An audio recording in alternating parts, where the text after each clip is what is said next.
नमस्कार दोस्तों, हम बात करेंगे भारत सरकार की ऐसी मेगा योजना कि जो आने वाले कई सालों तक भारत के ऑयल और गैस सेक्टर की तस्वीर बदल सकती है। सरकार ने 84,084 करोड़ के समुद्र मंथन कार्यक्रम को मंजूरी दी है। इस योजना को देश से गहरे समुद्र में तेल और गैस की खोज को तेज करना ताकि भारत की विदेशी तेल पर निर्भरता कम हो सके। इस वीडियो में हम जानेंगे समुद्र मंथन योजना क्या है, सरकार पहली बार नया क्या करने जा रही है, ओएनजीसी जिंदल ड्रिलिंग और इंजीनियरिंग इंडिया को इससे क्या फ़ायदा होगा और निवेशकों के लिए किन बातों पर नज़र रखना जरूरी है। वीडियो को अंत तक जरूर देखें।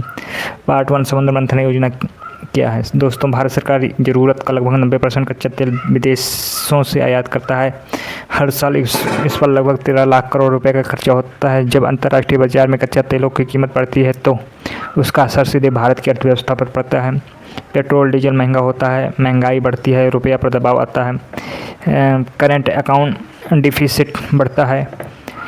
इसी समस्या को कम करने के लिए सरकार ने समुद्र मंथन कार्यक्रम शुरू किया है। इस योजना के तहत भारत गहरे समुद्र में नए तेल और गैस के भंडार खोजने पर जोर देगा।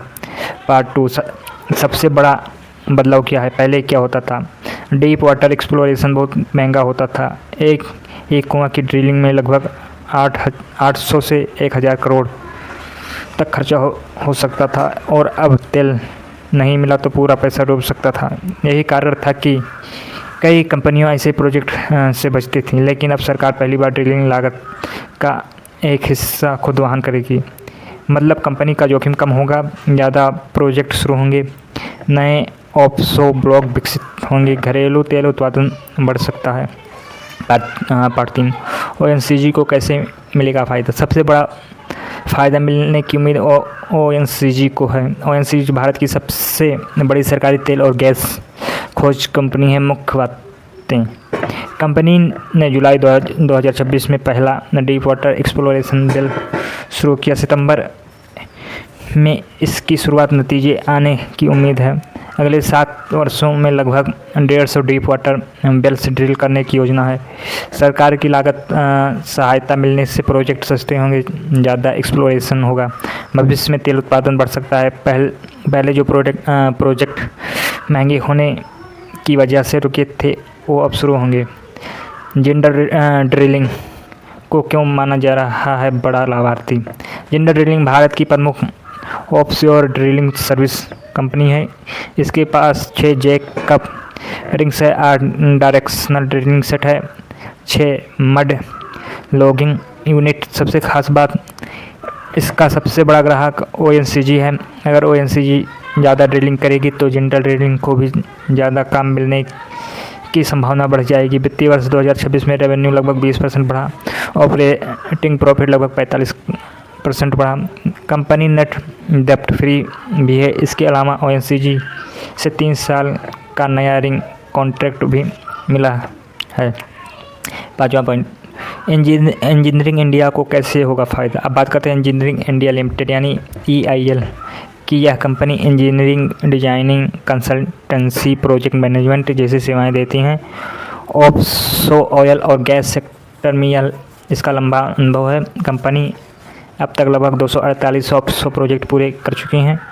इसके पास बड़ा ऑर्डर बुक भी मौजूद है। अगर सरकार ज़्यादा ऑफशोर ब्लॉक की नीलामी करती है तो इंजीनियरिंग इंडिया को नए डिजाइन और इंजीनियरिंग कॉन्ट्रैक्ट मिलने की संभावना बढ़ जाती है।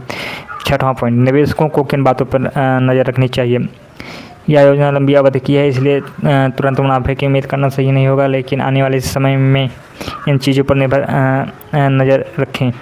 ओएनजीसी की नई drilling update, deep water well के रिजल्ट, नए offshore block action, Jindal drilling को मिलने वाले नए प्रोजेक्ट, इंजीनियरिंग इंडिया का ऑर्डर बुक, सरकार की नई ऊर्जा नीति, यही भविष्य में नई इन कंपनियों की ग्रोथ तय करेगा।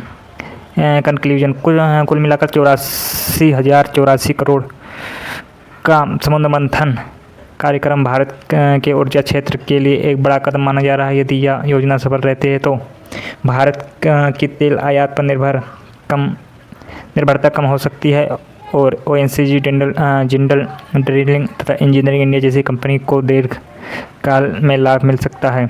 ध्यान रखें यह वीडियो केवल जानकारी और शिक्षा के उद्देश्य से है। किसी भी शेयर में निवेश करने से पहले अपनी रिसर्च करें या वित्तीय सलाहकार से सलाह लें। अगर आपको यह जानकारी उपयोगी लगी हो तो वीडियो को लाइक, शेयर, सब्सक्राइब करें और कमेंट करके बताएं कि आप इनमें से किस कंपनी का भविष्य सबसे मजबूत लगता है।